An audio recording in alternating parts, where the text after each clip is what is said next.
Olá pessoal, eu sou o professor Eduardo Vieira para o canal Vista Pátria. Neste vídeo vamos expor com detalhes todos os interesses por trás dessa histeria que está mantendo prisioneira a população brasileira. Vamos também denunciar as barbaridades totalitárias em curso e finalmente esclarecer a melhor, se não a única forma de combater essa maldade.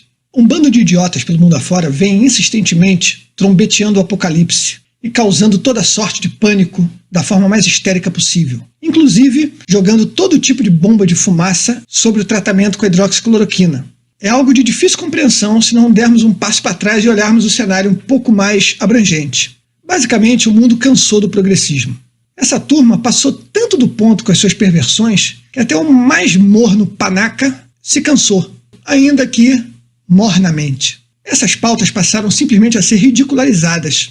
E alguns milhões de ativistas e políticos se viram subitamente sem narrativa, sem meios para enganar os eleitores, sem força política. E o progressismo era a vertente mais moderna, mais atualizada do pensamento revolucionário que conversamos no nosso último vídeo. Nessa vertente apostaram todos, desde o PSOL e similares no mundo, promovendo contações de história para crianças, com homens vestidos de mulher chamados de trans, até partidos limpinhos como o PSDB, postulando com retórica empolada as vantagens de se liberar as drogas. Essa turma toda estava indo ladeira abaixo. Em contrapartida, o que estava ascendendo era o conservadorismo, o discurso liberal na economia e o discurso adequado de valorização dos costumes. Com o surgimento dessa peste chinesa, independente de ter sido criada de propósito ou apenas disseminada pela incompetência inerente ao Partido Comunista Chinês, surgiu também uma oportunidade de ouro. A chance de se criar uma tamanha crise econômica no mundo que a ascendência do conservadorismo poderia ser freada. E eis que todos os agentes do pântano embarcaram correndo nesse barco pútrido, desesperados para recuperar o poder que tinham até tão recentemente. Outros, com a percepção da realidade já destruída por anos de pregação dissociativa, habituados a acreditar em duas coisas opostas, como por exemplo socialismo e liberdade, entraram nesse barco podre,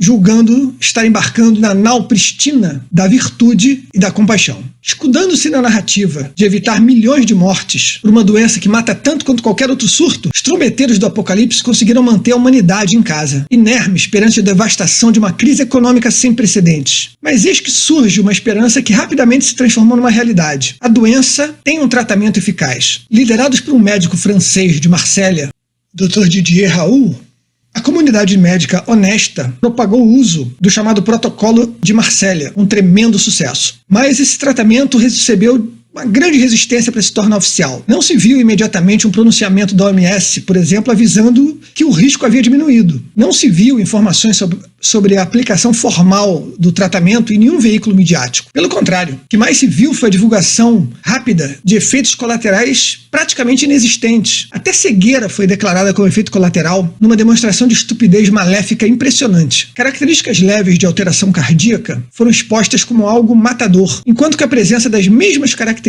e medicamentos de uso corriqueiro foi ocultada. Enquanto isso, a comunidade médica honesta procedeu a aplicar esse tratamento em seus pacientes com extremo sucesso e começaram a insistir que esse medicamento fosse aplicado sempre o mais cedo possível, antes que o paciente entrasse em estado grave. Então nós temos aqui no Brasil diversos políticos seguindo essa linha, seguindo as instruções da OMS, exagerando no que podem e se transformando em pequenos e patéticos ditadores, com seus delírios de grandeza e controle cada vez maiores. O que o Dória está fazendo em São Paulo é algo inacreditável, usando as redes de telefonia celular para monitorar a população. Ao mesmo tempo, por todo o Brasil, serviços de denúncia de aglomerações são incentivados pelos governantes, criando uma espécie de disque denúncia para pessoas honestas. Uma sociedade não abre mão da sua liberdade de maneira impune. Isso tem um preço e ele costuma ser caríssimo. Parecendo uma ação orquestrada, onde está todo mundo jogando no mesmo time, nós vemos também o STF agindo contra a sociedade brasileira. O nosso Congresso, como sempre, fazendo tudo o que pode para prejudicar o governo. E até o ministro da Saúde, que começou com uma postura coerente, acabou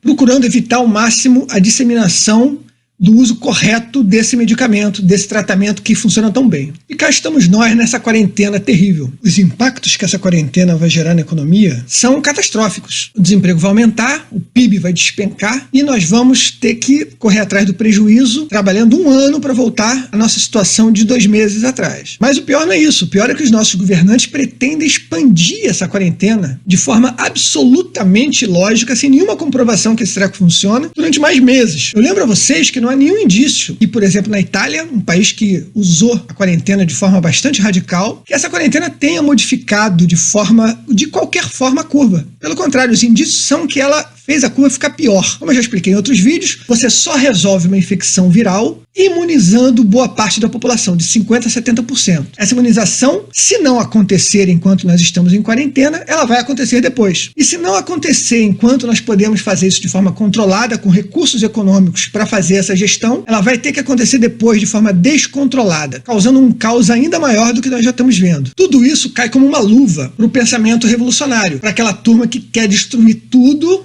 seja lá qual for o custo, apenas para retomar o poder. A dependência de boa parte da população de uma ajuda do Estado também cai como uma luva. Poderes maiores para governadores e prefeitos também é música para os ouvidos dessa gente. O que essa turma não gosta é de economia funcionando, liberdade econômica, empreendedores trabalhando e a turma toda ganhando seu dinheiro de forma independente do Estado. Então, como é que a gente briga contra isso? Essa é uma questão interessante. Que estratégia ou que ações a população brasileira pode empregar para realmente conseguir combater isso? Quem explica muito bem a forma correta de se combater o mal foi C.S. Lewis, um grande escritor, na sua trilogia cósmica.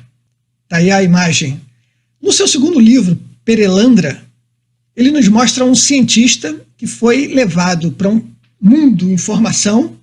Imagina a história de Adão e Eva num outro mundo contada com riqueza de detalhes. É inclusive muito interessante a gente ver um aspecto dessa história que normalmente a gente não imagina, né, quando a gente pensa na corrupção de Eva pela serpente, que é o fator temporal. Nesse livro, Perelandra, C.S. Lewis nos mostra exatamente o peso que o fator temporal tem. Eu vou dar um pequeno spoiler aqui para vocês, tá, gente? Inevitável, lamento. Depois de tentar combater no campo das ideias o inimigo, havia um inimigo desse cientista, que era um outro cientista, tá? Na verdade, o herói dessa história é um estudioso, uma espécie de intelectual. O inimigo é um cientista, um físico. E estão os dois disputando para qual direção Eva vai seguir. E o herói, ele trabalha de forma honesta, fornecendo argumentos lógicos, incentivando o bem, falando de Deus, das virtudes. E o mal, sempre tentando enrolar essa história toda, sempre tentando argumentar de forma esquiva, tentando enganar. Só que o mal não precisava dormir, e o herói precisava dormir. Então chegou um momento que o herói percebeu que ele não ia conseguir ganhar aquele combate na base da argumentação. Depois de uma semana sofrendo, porque ele é um cara pacífico, bondoso, ele percebeu que ele ia ter que matar o adversário para conseguir a vitória, para conseguir salvar aquele planeta, na verdade. E essa narrativa desse combate final é muito interessante, porque nenhum dos dois é atlético, pelo contrário, eu diria até que o mal era um pouco mais robusto do que o nosso estudioso, mas o cara consegue botar o vilão para correr, consegue ferir ele bastante e, mesmo ferido com a cabeça danificada, aquele agente do mal rasteja para cima do nosso herói e ele finalmente esmaga a cabeça dele com uma pedra e joga ele dentro de um poço de lava. Esse foi um fim bastante definitivo, eu diria, e foi uma exposição muito adequada do caráter final que deve ter determinado tipo de briga.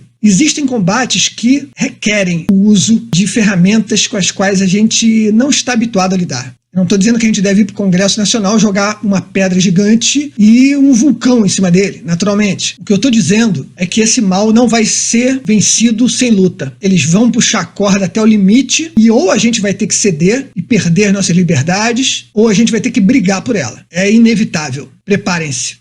Muito obrigado por assistir esse vídeo.